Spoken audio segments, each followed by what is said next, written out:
चरणारविंद मोर सहस्र सहस्र भक्ति सुमन अर्पण कर स्वर्गत परमानंद शरण एवं धर्मपद उभय पादपद्म मोर सदा सुमन दे ये धर्मशाला बासिंदा व्यापक अर्थ धर्मशाला जाजपुर बासिंदा को बार बार प्रणाम जन मोर संक्षिप्त भाषण आरंभ कर बंधुगण मोर आज परम सौभाग्य जहाँ पाला देखार मु सौभाग्य पाई तृतीय श्रेणी में स्मृतिचारण करने मत एठारे आमंत्रण कर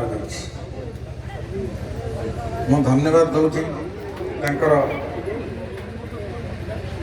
पुत्र प्रपौत्र प्रपौत्री एवं अन्य वर्ग से माने ये विधि की रक्षा करी जहाँ कहते संस्कृत जीवित कर्मकर्माणी नूता ही भूरी भोजना गयायाम पिंड दान त्रिभी पुत्र से पुत्रता ये तीन टा हूँ पुअर पुपणिया से पुपणिया को सी आज जाहिर कर श्राद्ध किए दिए श्राद्ध दिए पुत्र कन्या मान श्रद्धा दि जाए जड़े किए कहले जयंती ना आज हूँ 28तम पुण्यतिथि श्राद्ध एवं जो देहांत हो गला मोर मन पड़ू 1998 मसीहा से चिरसंधान प्राय 4 वर्षर शिशु सेतिक बेले आम अनुष्ठान जे मुख्य परामर्शदाता थे उत्कल बाचस्पति प्रोफेसर गौरी कुमार ब्रह्मा ताक नाम सहित आपण मैंने समस्त परिचित थे मत कहले अजय बाबू परमानंद शर्मा चलीगले मत जो एक से कहले मो सांगे सांगे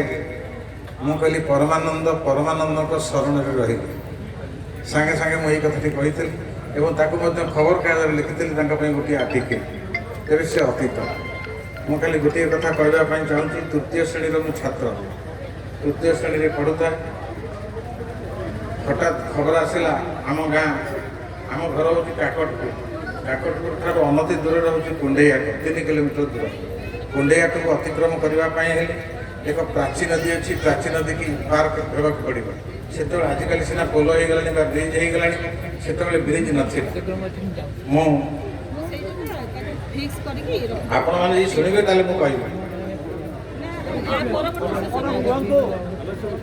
तेणु मु प्राची नदी की अतिक्रम करने से ब्रिज नाला राति 11टा बापा शोई पड़ी लंठनटा धीरे धीरे जलुची से इलेक्ट्रिक लाइन आसनी मुझे लंठन टी धरी चलली आम घर ठार कुंडेयाट हूँ 3 किलोमीटर बाट प्राची नदी की अतिक्रम करने पेंट खोलीदेली तृतीय श्रेणी छात्र लंगड़ा है प्राची नदी भितर पशिली मोर पेटे ठार ऊर्ध पर्यंत पानी है मुझे पहुँचली गला बेलू पाला चली निरंजन करंकर गायक सुरमणि स्वर्गत निरंजन कर एवं सहित बादापाल रही स्वर्गत परमानंद शरण जे कि गायक सुधाकर से बेले जो निरंजन कर पाला आरंभ ही ना पालिया माने विभिन्न प्रकार उपक्रम करते जड़े पालिया गीतटी गाँची से गीतटी थी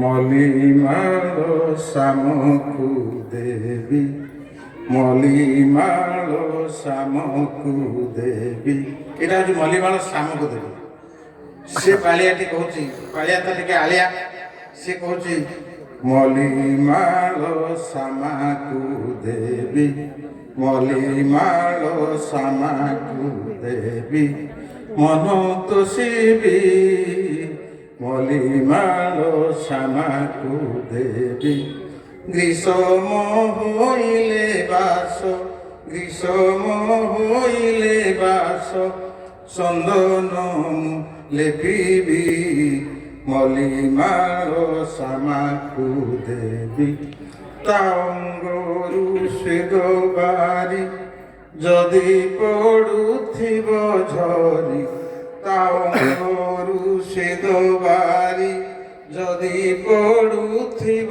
झरी मधुटी पड़ते ताकू कोण तले पोछिबी मलिमालो शामकु देवी इत्यादि इत्यादि मुझे कथाटी शुणुली टिके पूर्व मो विषय परिचय दिगला मो भंज साहित्य मोर किसी प्रवेश अच्छी उपेन्द्र भंज होती ଯାହାକୁ କହନ୍ତି ସତ ଅଭିଧାନ ଏବଂ ମୁଁ ହେଉଛି ଏକ ସନ୍ଥଗ୍ରାହୀ। ସେ ହେଉଛନ୍ତି ସତ ଅଭିଧାନ। ଏକ ସନ୍ଥଗ୍ରାହୀର ଗୁଣଟା କ'ଣ ନା ଆପଣମାନେ ଯାହା କହିଲେ ସାଙ୍ଗେ ସାଙ୍ଗେ ମୁଁ ସେଇଟା ମୋ କାନରେ ରଖିଦେଲି, ମାନେ ଟେପ୍ ରେକର୍ଡର ଭଳିଆ ଯାହା କହିଥିଲେ ଏକ୍ଜାକ୍ଟ ଅବିକଳ ଭାବରେ ସେଇ କଥାକୁ ମୁଁ ଆବୃତ୍ତି କରିଦେବି। ତେଣୁ ସେ ପାଳିଆ ଯାହା କହିଥିଲା ତା କଥାଟା ମୋ ମୁଣ୍ଡରେ ରହିଥିଲା। ତାପରେ ନିରଞ୍ଜନ କର ଆସିଲେ, ତାଙ୍କର ପାଲା ଆରମ୍ଭ ହେଲା ଏବଂ ନିରଞ୍ଜନଙ୍କ ପରେ ପରେ ପରମାନନ୍ଦ ଶରଣଙ୍କ ପାଲା ଆରମ୍ଭ ହେଲା। ମୁଁ ତା ଭିତରକୁ ଯିବାକୁ ଚାହୁଁନି। ତାର ଦିନ ସେ ପାଳିଆ ଯାହା କହିଥିଲା ତା କଥାଟି ମୋ କାନରେ ରହିଯାଇଛି। ମୋ ମୁଣ୍ଡରେ ଗୋଟେ ପ୍ରଶ୍ନ ଆସିଲା। ଆମ ଗାଁରେ ଗୋଟେ ଶାମ ସାହୁ ଥିଲା। ସେ ଶାମ ସାହୁଟା ଟିକେ ଗନ୍ଧିଆ ପଚରା, ସବୁବେଳେ ନାକରୁ ସିଙ୍ଗାଣି ବଏ। ମୁଁ କହିଲି ଗୋଟେ ଏତେ ଗନ୍ଧିଆ ପଚରା ଲୋକଟାକୁ ମଲିମାଲଟାକୁ କାହିଁକି ଦେବ କାଳିଆ କହିଲା? କହିଲା ସାନକୁ ଦେବି ନା। ମୁଁ କହିଲି ଏତେ ଗନ୍ଧିଆ ପଚରା ଲୋକଟାକୁ କାହିଁକି ମଲିମାଳ ଦେବ? ତେଣୁ ମୁଁ ତାକୁ ଓଲଟେଇ ଦେଲି। ତାର ବଡ଼ ଭାଇ ଥିଲା ରାମ ସାହୁ। ସେ ରାମ ସାହୁଟି କଟକର ଜଣେ ବିଖ୍ୟାତ ପ୍ରଫେସର ରେଖା ମହାନ୍ତି, ଆପଣ ତାଙ୍କ ନାଁ ଶୁଣିଥିବେ। ତାଙ୍କ ଘରେ ରୋଷେଇଆ ଭାବରେ କାମ କରୁଥିଲା ଏବଂ ଗାଁକୁ ଯେତେବେଳେ ଆସିବ ସେ ସେଣ୍ଟ ଫେଣ୍ଟ ଲଗେଇଥିବ ଏବଂ ବିଭିନ୍ନ ବେଶ ପୋଷାକ ପରିଧାନ କରିଥିବ। ତେଣୁ ମୋ ମୁଣ୍ଡରେ ପ୍ରଶ୍ନ ହେଲା, ଏ ଶାମ ବଦଳରେ ରାମକୁ ଦେଲେ କ'ଣ ଅସୁବିଧା ହେଉଛି? ମୁଁ ତାକୁ ଗୁଣୁଗୁଣେଇଲି, ମଲିମାଳ ରାମକୁ ଦେବି, ମଲିମାଳ ରାମକୁ ଦେବି। ଆଜ୍ଞା ଏତିକି କହିକି ନାହିଁ, ମୋ ବାପା ଜଣେ ସେତେବେଳେ ସମୟର ହେଡ଼ମାଷ୍ଟରରେ ଗୋଟେ ସ୍କୁଲର, ତାଙ୍କର ଗୋଟେ ଖାଇକିନା ଚଟକଣା ଆସି ବାଜିଲା ମୋ ଗାଲେରେ। କହିଲା ଆରେ ମାରୁଆ କାଁ କେଉଁଠି ଶିଖିଲି? ମୁଁ କାଲି ଯାଇଥିଲି ପାଲା ଦେଖିବାକୁ ନିରଞ୍ଜନଙ୍କର ଏବଂ ପରମାନନ୍ଦ ଶରଣଙ୍କର ହେଉଛି ପାଦ ପାଲା।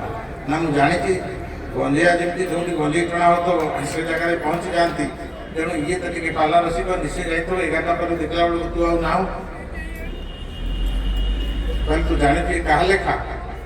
ମୁଁ କହିଲି ନା ଇଏ ହେଉଛି କବି ସମ୍ରାଟ ଉପେନ୍ଦ୍ର ଭଞ୍ଜଙ୍କ ଲେଖା। ମୁଁ କହିଲି କବି ସମ୍ରାଟ ଉପେନ୍ଦ୍ର ଭଞ୍ଜ ସିଏ କିଏ? ତାପରେ ବାପା ମୋତେ ଗୋଟିଏ ପରେ ଗୋଟିଏ ବୁଝେଇଦେବେ। ସେଇଦିନ ଠାରୁ ଆଜ୍ଞା ମୁଁ ଇଂରାଜୀ ବିଭାଗର ଅଧ୍ୟାପକ। କିନ୍ତୁ କବି ସମ୍ରାଟ ଉପେନ୍ଦ୍ର ଭଞ୍ଜଙ୍କ ବୈଦେଶିକ ବିଳାସ, ଲାବଣ୍ୟବତୀ, କୋଟି ବ୍ରହ୍ମାଣ୍ଡ ସୁନ୍ଦରୀ, ରସିକା ଆରାବଳୀ, ସୁଭଦ୍ରା ପରିଣୟ, ନୀଳାଦ୍ରିଶ ଚୌଦିଶା ଇତ୍ୟାଦି ଇତ୍ୟାଦି ଏବଂ ବିଦଗ୍ଧ କବି ଅଭିମନ୍ୟୁ ସାମନ୍ତ ସିଂହାରଙ୍କ ଆପଣମାନଙ୍କର ବିଦଗ୍ଧ ଚିନ୍ତାମଣି ଯାହାକୁ କହନ୍ତି